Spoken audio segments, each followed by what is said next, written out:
Hi friends, welcome to Anjani Anju channel. ఎలా ఉన్నాయి friends? మామిడికాయతో చాలా వెరైటీస్ చేసుకోవచ్చండి.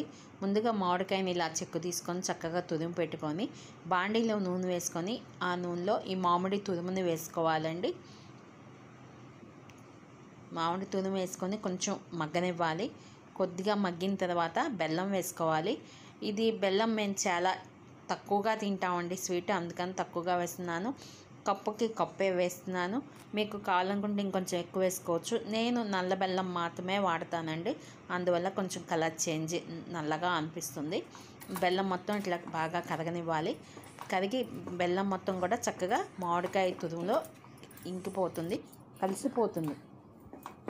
ఇదిగోండి, ఎక్కడన్నా నలగపోతే గంటితో ఇలా కొంచెం గట్టిగా అనుకుంటే చక్కగా అవి కూడా నలిగిపోయి చక్కగా కరిగిపోతుంది. మీకు తెల్ల బెల్లం అయితే కలర్ వేరుగా ఉంటుందండి, నల్ల బెల్లం కలర్ వేరుగా ఉంటుంది.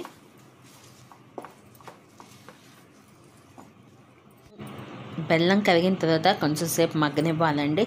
ఇదిగోండి, ఇప్పుడు మొత్తం కరిగిపోయి చక్కగా మనకి పాకం తెలిసిపోతుంది చూడండి.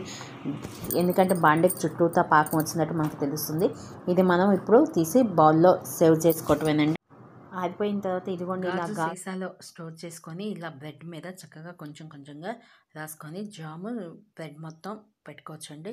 టేస్ట్ సూపర్గా ఉందండి, చాలా బాగుంది. పిల్లలు బాగా లైక్ చేస్తారు. మ్యాంగో జామ్ తయారు చేసుకొని సంవత్సరం అంతా నిల్వ ఉంచుకోవచ్చండి. మీరు కూడా ట్రై చేసి ఎలా వచ్చిందో కామెంట్ రూపంలో చెప్పండి. Thank you. లైక్ చేయండి, షేర్ చేయండి, సబ్స్క్రైబ్ చేసుకోవటం మర్చిపోమాకండి.